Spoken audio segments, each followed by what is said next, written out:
హారాన్ని తీసుకున్న హనుమ ఆ ముత్యాన్ని ఒక్కొక్కడిగా తెంచి చూస్తాడు.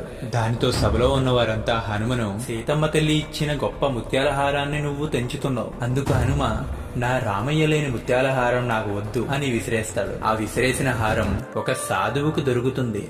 అంత విలువైన హారం అయోధ్య నగరానికి చెందినదని తిరిగి దాన్ని అయోధ్య తీసుకువెళ్లి సీతమ్మకు అర్పిస్తాడు. సీతమ్మ దాన్ని తిరిగి ఆ సాధువుకి ఇచ్చి, దీన్ని నువ్వే నేను చెప్పిన చోటికి చేర్చు అని చెప్పి హారం ప్రత్యేకత వివరిస్తుంది.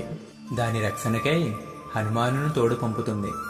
అలా త్రేతాయుగం ద్వాపర యుగం దాటి ఈ యుగానికి చేరుకుంది. అసలు ఏది ఎక్కడ చేరాలో ఏంటో, దీన్ని ఎవరు రక్షిస్తారో తెలీదు.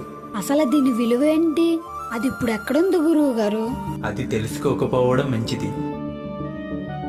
ఆ హారం గురువుగారికి ఎక్కడుందో తెలుసు, కావాలనే చెప్పట్లేదు. ఆ హారం ఎక్కడుందో నేను వెతికి కనిపెడతా.